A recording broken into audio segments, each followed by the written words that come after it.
Making hay while the sun shines. Crowds at today's ploughing were enjoying the good weather, finally. Throughout the day there was a steady flow of people. However, the muck was never too far away. Everything was being fired at us. We got the worst weather we could possibly imagine since last Friday, and it just kept coming at us. We're on a greenfield site.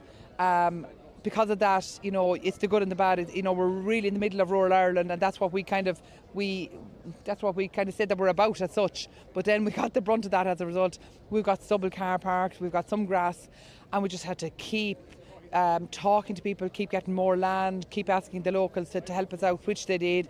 For some, the excitement of it all was just too much. Yeah, we're enjoying it. First time ever here. It's on the bucket list, so. It's messy, but sure, it is what it is, isn't it? You just make the most of it. I just like the vibes, Sure, once you got on your boots and willies, you're grand, like yourself now with the willies, like. It's been a busy few days for exhibitor Colm Doran from Carlow, but he had another important job today.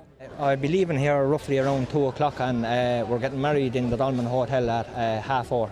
Yeah. Well, get me to the wedding on time. Yeah. That's very important now. Normally the bridal is late, but it's probably going to be myself now at this stage, I'd say. No, we should be grand, like. There was a competitive side to the final day of the ploughing. Out in the fields, farmers battled it out for national titles.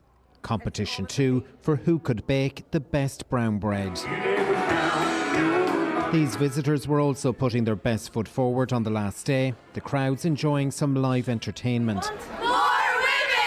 Politics is also never too far from the ploughing, with the big focus on recruiting more women.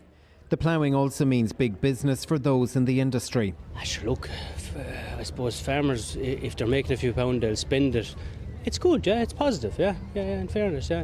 As you say, numbers are down, but we'd be happy enough with it, yeah. The event also a chance for aspiring young farmers to get behind the wheel of a tractor. After days of rain, wind and muck, today was also perfect ice cream weather. The last 2 days were really bad, and as you can see there's mud everywhere. But today is really nice, so hopefully we sell a lot of ice cream today. Work now already underway for next year's event. Right, let's talk now to Paul Quinn at the ploughing site in Ratheniska and Laois. So Paul, will you give us the final breakdown then on the numbers? Yeah, so today, Colette, 62,500 people made their way through the gates here at the Ploughing Championships. So over the 3 days, that figure coming in at just over 200,000, 200,550 people attending this year's Ploughing Championships. But when you look back to last year, the figure was 277,000. So around 77,000 less people attending the ploughing this year than they did last year. Now, there's probably a number of factors.